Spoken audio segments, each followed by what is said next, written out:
Hi hello guys నమస్తే అందరికీ నేను మీ BTR Bigg Boss season 9 episode 12 update ఏంటో చూద్దాం.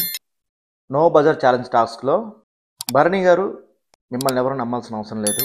ఆడియన్స్ మిమ్మల్ని నమ్ముతున్నారు. మీరు జెన్యున్ ప్రొడక్ట్, కాకపోతే కండిషన్స్ అప్లై అయితే చూస్తున్నాం. నిన్నటి ఎపిసోడ్లో సంజన గారికి ఫ్లోరా గారికి మధ్యలో ఒక మెల్లగా ఒక ఎమోషనల్ బాండ్ అనేది స్టార్ట్ అయింది. స్లోగా అలా ట్రావెల్ అవుతున్నారు. ఇలాగే వాళ్ళిద్దరూ ఫ్రెండ్స్ అయితే బాగుంటుంది. ఫస్ట్లో కొద్దిగా ఇబ్బందులు వచ్చినాయి కండిషనర్ విషయంలో.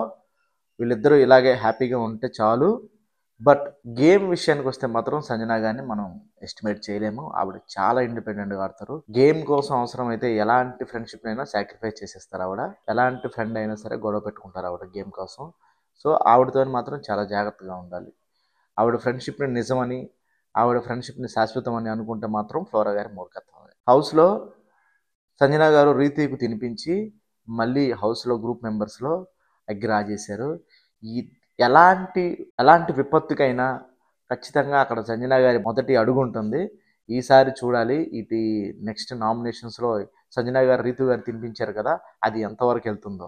సంజన గారు గొప్ప విషయం ఏంటంటే రూల్స్ బ్రేక్ చేస్తారు ఆవిడే మళ్ళీ రూల్స్ మేక్ చేస్తారు కూడా. ఇలాంటి గేమ్ ప్లాన్ ఏంటో అసలు మనకి అసలు అర్థమవుతుంది. ఆవిడ ఒక ఊసరవెల్లి లాగా, ఊసరవెల్లి అంటే బ్యాడ్ వర్డ్ అవుద్దేమో, ఇట్స్ లైక్ ఒక క్లైమేట్ లాంటి పర్సన్ అతను. అప్పుడప్పుడు చల్లగా ఉంటారు, అప్పుడప్పుడు వేడిగా ఉంటారు, అవసరమైతే మొత్తం నాశనం కూడా చేస్తారు ఆవిడ. అలాంటి పర్సన్. ఈ విషయంలో మాత్రం శ్రీజ గారు బాగానే గెస్ చేశారు సంజన గారిని.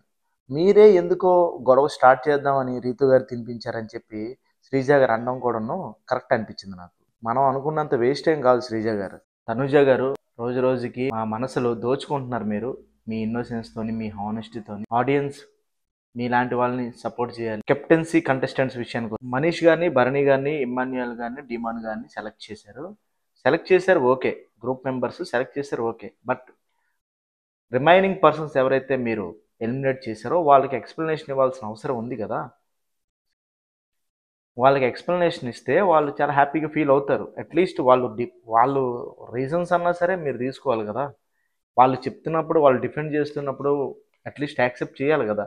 మీ పార్టీకి మీరు తీసేశారు వీళ్ళ కెప్టెన్సీలో ఉండకూడదు అని చెప్పి. రిమైనింగ్ నలుగురు ఎవరైతే ఉన్నారో వాళ్ళనే మీరు సెలెక్ట్ చేశారు. రంగు పడుద్ది టాస్క్ వస్తే మనీష్ తొందరపడి భరణి గారివి, డిమాన్ యొక్క కలర్స్ అనేది తనడం జరిగింది. ఆ తర్వాత ఆటోమేటిక్గా మనీష్ ఇమాన్యుయల్కి, భరణి గారికి టార్గెట్ అయ్యారు. డిమాన్కి కూడా టార్గెట్ అయ్యారు. ఇప్పుడు మనీష్ ఫస్ట్ అయితే ఎలిమినేట్ అవ్వాల్సిన పరిస్థితి వచ్చింది. ఎందుకు అనవసరంగా ఫస్ట్ మన స్టెప్ వేయడం, వెయిట్ చేయాలి కదా మనీష్. ఆ తర్వాత ఆటోమేటిక్గా భరణి గారు, ఇమాన్యుయల్ ఒకటైపోయారు. డిమాన్ మీద అటాక్ చేశారు. డిమాన్ డిఫెండ్ చేశాడు, చాలా బాగా డిఫెండ్ చేశాడు. బట్ ఏంటంటే అక్కడ ఎలా అయిందంటే సిచ్యువేషన్లో ఒక గ్రూప్ గేమ్ లాగా అయిపోయింది. భరణి గారు, ఇమాన్యుయల్ గారు. అది చాలా తప్పు కదా. ఇద్దరు కలిసి ఒకరి మీద అటాక్ చేయకూడదు కదా.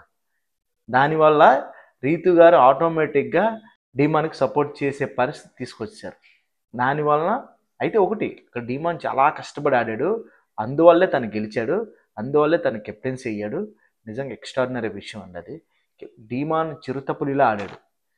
అసలు పట్టు వదలని విక్రమార్కుడిలాగా తను ఎలాగన్నా సరే గెలవాలని కసితోని డిమాను ఆ టాస్క్లో, రంగుపడిది టాస్క్లో గెలిచాడు.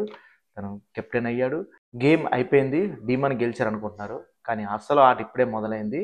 అసలు సిసలైన జోన్లోకి రీతు అండ్ డిమాన్ ఎంటర్ అవుతున్నారు. చూద్దాం వాళ్ళు మనల్ని ఎంత ఎంటర్టైన్ చేస్తారన్నది. ఎందుకంటే అసలు వాళ్ళిద్దరి మధ్యలో ఏదో డెవలప్ అవుతుంది. మనం ఎక్స్పెక్ట్ చేసిందే డెవలప్ అవుతుంది, కానీ చాలా బ్యూటిఫుల్గా ఉండబోతుందని అనిపిస్తుంది. వెయిట్ చేయండి. నేను కూడా మీలాగా వెయిట్ చేస్తున్నాను. చూద్దాం. నా రివ్యూస్ అయితే చూడండి, ఖచ్చితంగా సపోర్ట్ చేయండి. Thank you.